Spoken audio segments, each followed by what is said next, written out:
Hello viewers, I am Rasmita Jaina, lecturer in computer science. Welcome to UNC digital class. Today I am going to discuss the rest of the SQL constraints. In last video we have discussed on not null constraints, unique constraints and check constraints.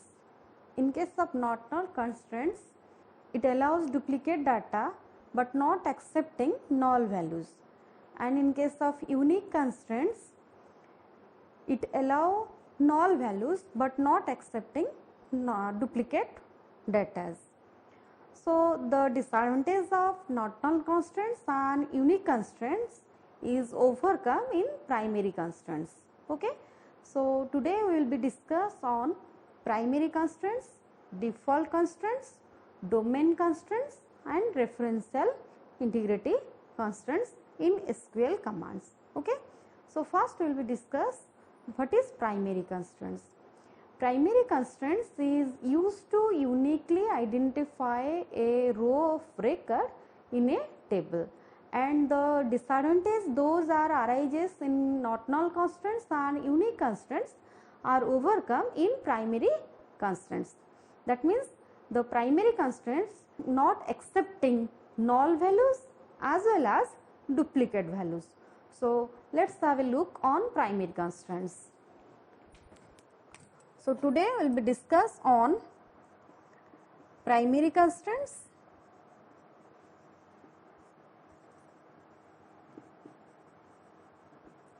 next your domain constraints,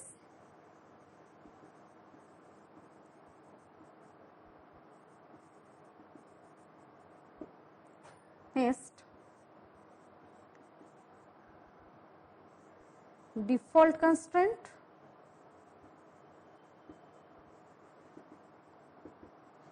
and last one is your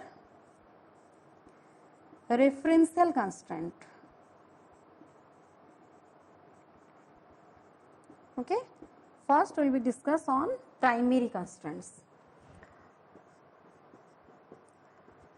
So primary constraints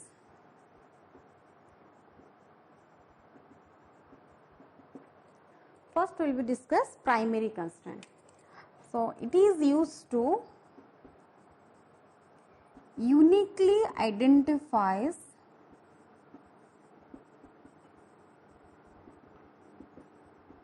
a particular record in a relation.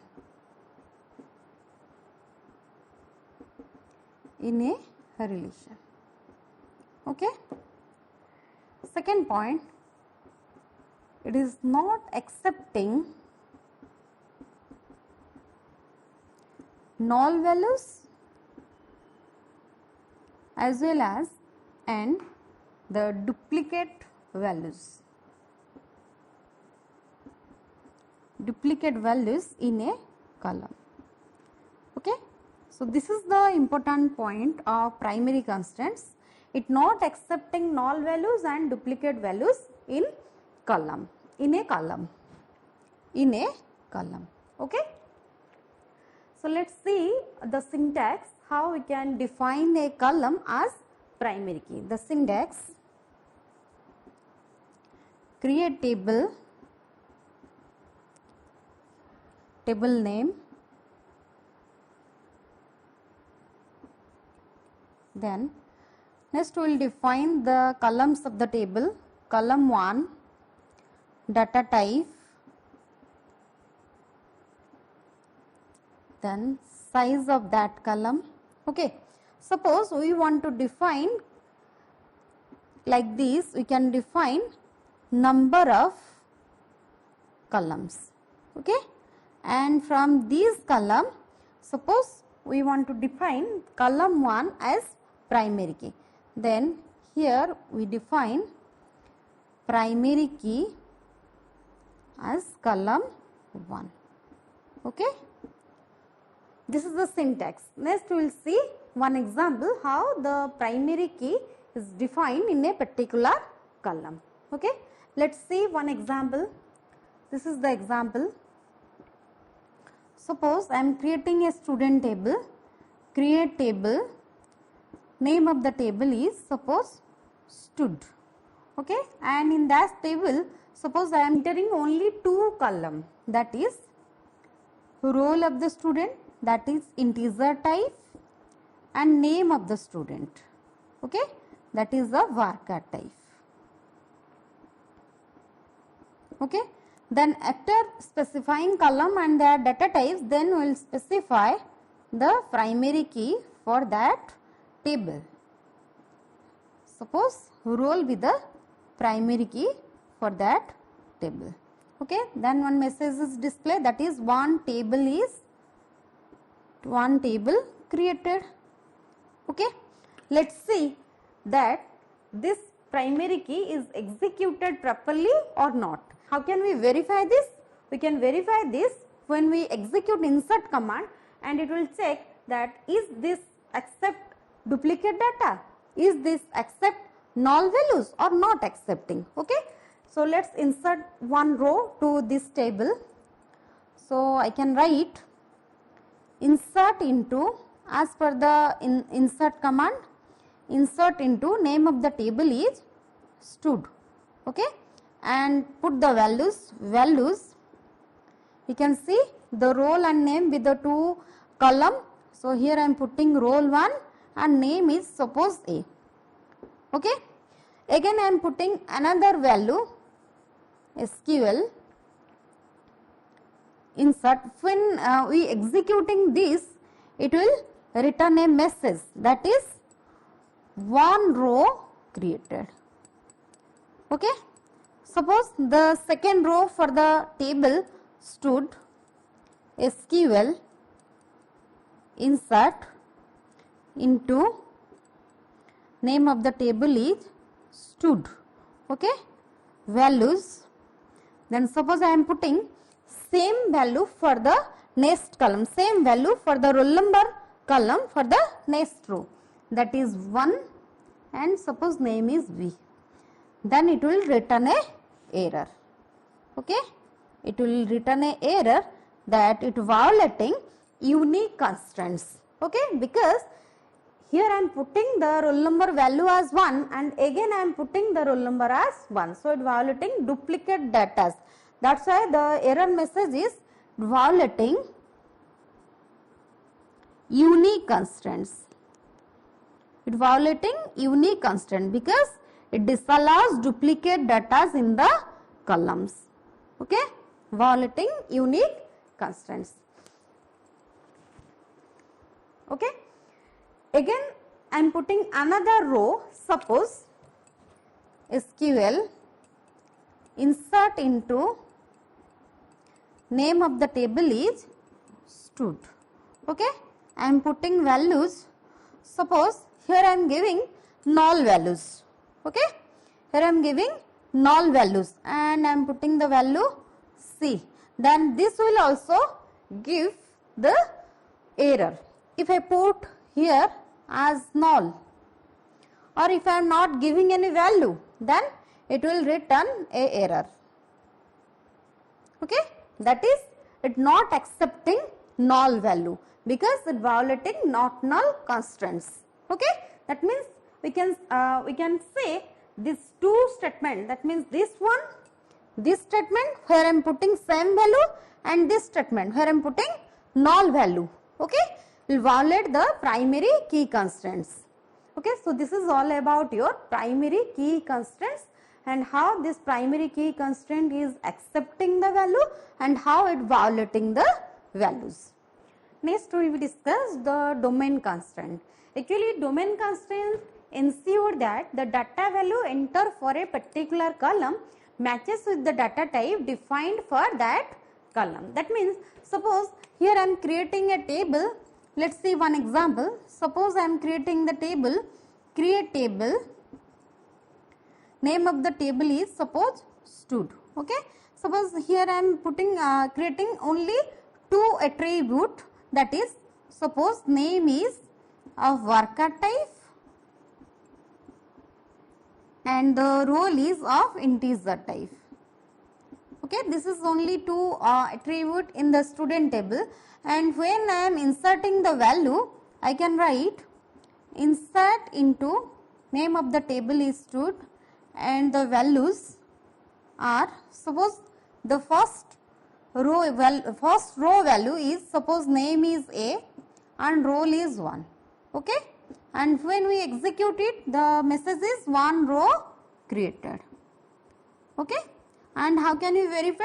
Now you can verify it by executing a select command, that is select star from stud, okay. And the second row for the student table is insert into, suppose table name is student, values, suppose here name is B, and suppose here I am roll number putting A1, okay. If I am putting A1, that is a varchar type value instead of integer value, then it will return a error that it violate the domain constant, because it sure that the data value entered for a particular column matches with the data type defined for that column. So here the data type of roll number value is not matched with the data type that defined when creating the table, that is int, okay. So this will return a error, and but this will create the row in the table, okay. So next we will discuss the next constraint, that is default constraints. Default constraints is used to provide a default value to a column, okay. That means when we create a new row for a particular table, if we are not providing a column value that is defined as default, then that column value is provided as the default value given at the time of the table creation, okay. So third is the default constants.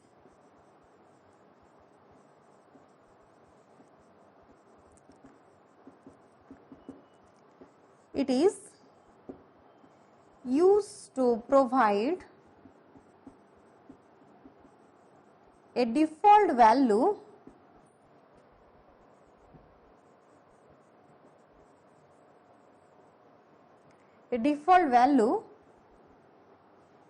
for a particular column.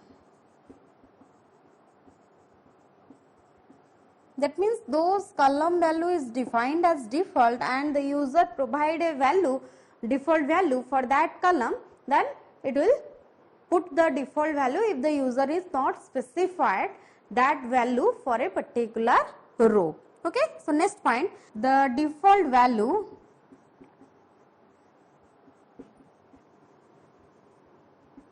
will be added to all new records if no value is provided, okay. That means if the value is not provided for a new record, then in that case the default value is added to a particular column for that particular tuple, okay. Then next we will see the syntax, how we can define default value. The syntax is same, that is column name, data type, then size, okay. Then we provide the keyword, that is default, then we provide the value for that default, then we provide the default value for that particular column, okay. So next we will see one example of default constraints.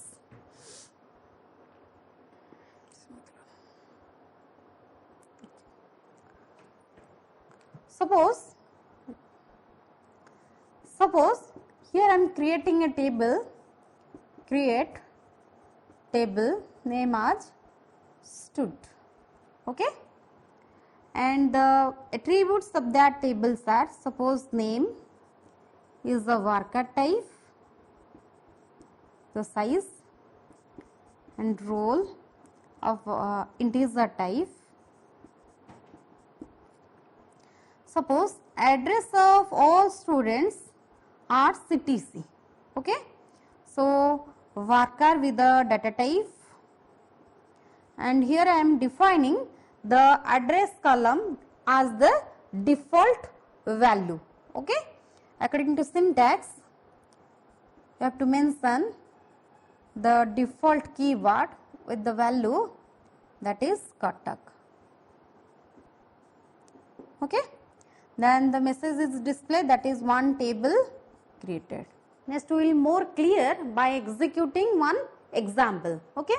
That means when we are inserting the value, we will see how the default value is accepted, and if we provide a value for that column, then it will accept. If we are not providing that value, then it will put the default value in that column for that particular tuple. Okay. So let us see the example. Suppose here I am inserting the value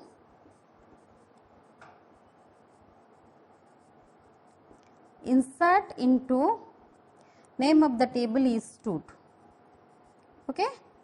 Then according to the syntax values, suppose first I am providing the name, role, address. Okay. Name is A, role is 1, and suppose here I am putting the values BBSR. Okay. And it will display one row created. After that we can execute it a select command, that is select star from stud. What it will be display? It will display, that is the table is stud table having attribute name, role and address.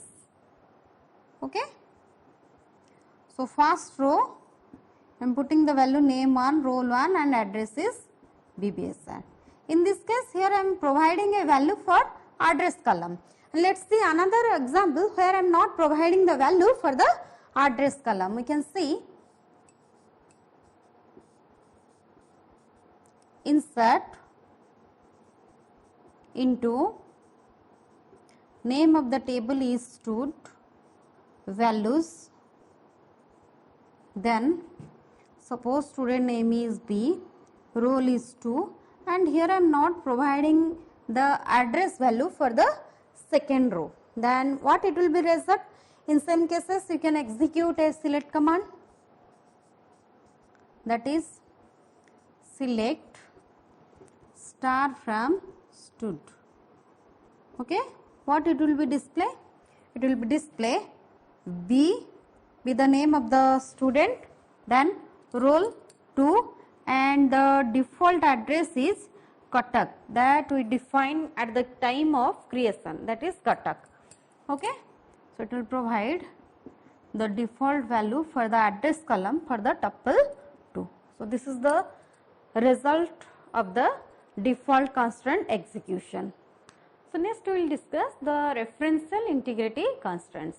The referential integrity constraints is used to relate two tables. That means when the user create two tables, they are related to each other.